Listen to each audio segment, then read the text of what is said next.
Hello, everyone. This is Chala Dinkoy, CEO and founder of The Repositioning Expert, coming to you live with another Tuesday Tea Time in Chala.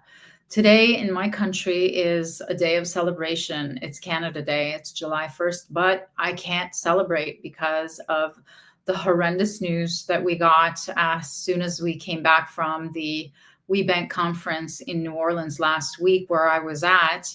And our president and CEO, Pamela Prince Eason, has passed away very suddenly. She was there through the whole conference. This woman has given me my start in the US. I can almost say she has collaborated with me, even though I was in Canada, just a small, tiny business that nobody knew. And she gave me my start, and I will forever be grateful to her. She was never anything but positive and encouraging.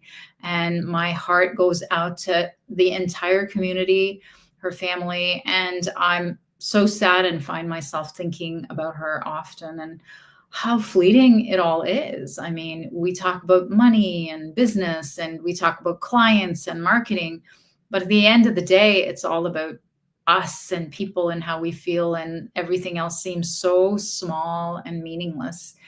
But life goes on, and I'm going to do another Tuesday Tea Time, and I wanted to commemorate her and tell you that I'm missing her, that I'm going to be missing her, and that I have so much sadness and regret at her passing. So if you know who she is, you share all of these feelings, because I did not know one person who wasn't, sharing in her beaming smile. So talking about pain. So pain messaging results in 5 times the sales leads versus messaging that does not have the pain in it. And when I'm saying pain, of course, we're talking about the customer's pain, the prospect's pain, your target's pain. Let me take a sip.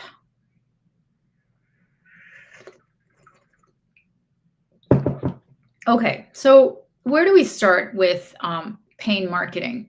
There's so many divided camps about pain marketing, and I'm constantly challenged about people who are saying, Chala, you're so negative. Why do we have to talk about such terrible things? And why do we have to convey so much pain? Well, the research shows us that pain content has 6 times higher conversion versus non-pain content.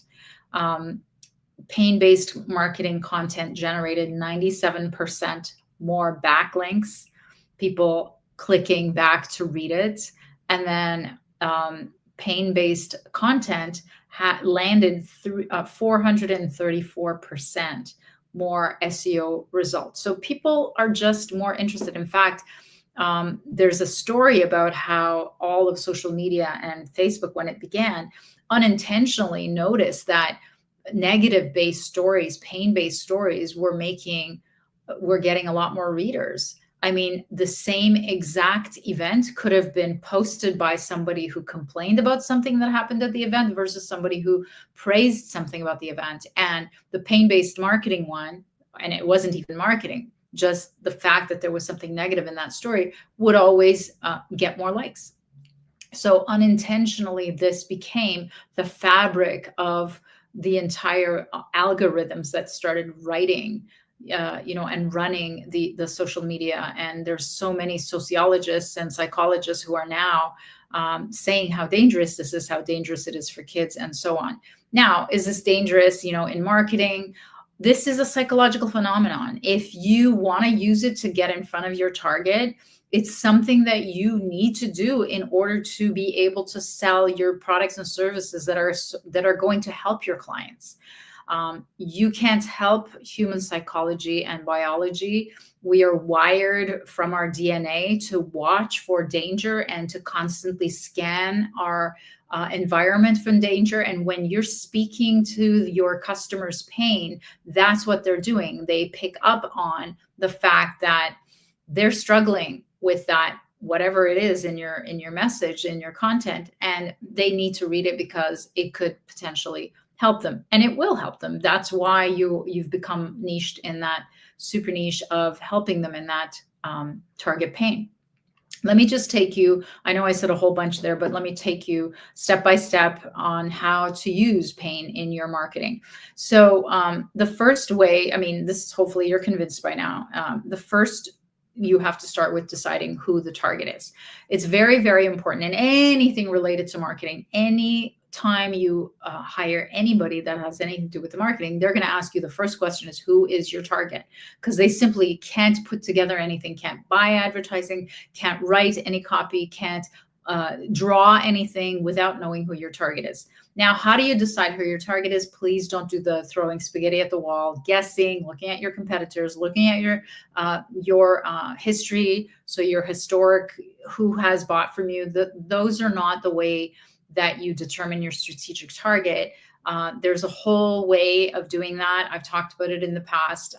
Basically, it's talking to the market, assuming some pain points in the market, and assuming some industries that you have access to have those pain points, and then going and talking to them to validate them and pick their brain.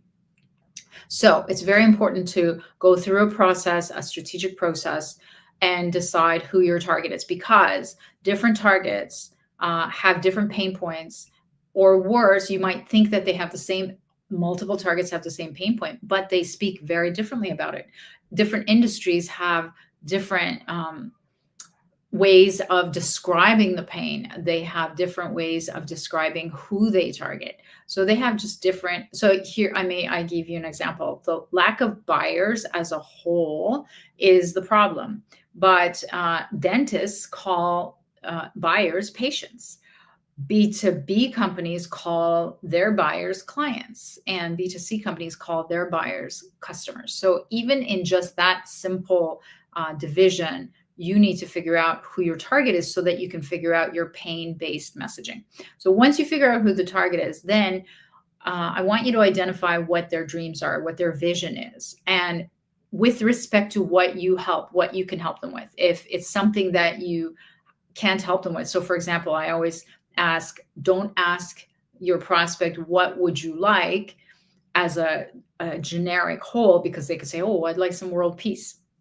You have to ask them with respect to, what would you like with respect to client retention? What would you like to see with respect to whatever it is that you do for them? So always identify their vision, but with respect to what you do.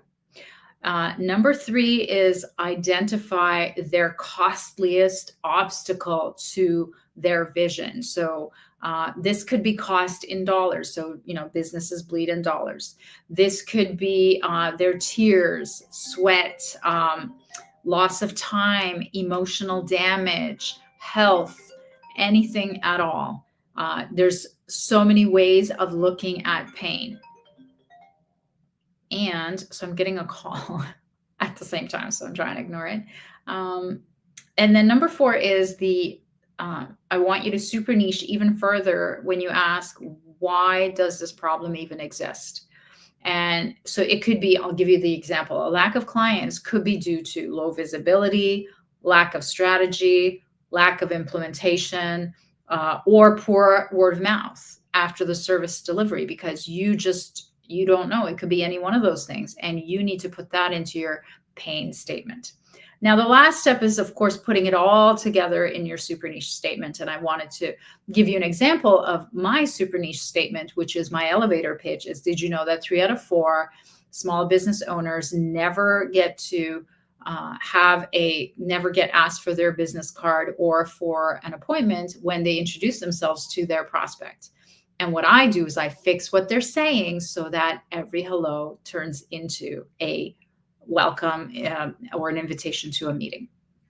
So I hope that all makes sense. This is all pain-based marketing. It works, and you just have to follow the steps and do the research and never assume. And I hope that was helpful, and I will see you next week. Take care.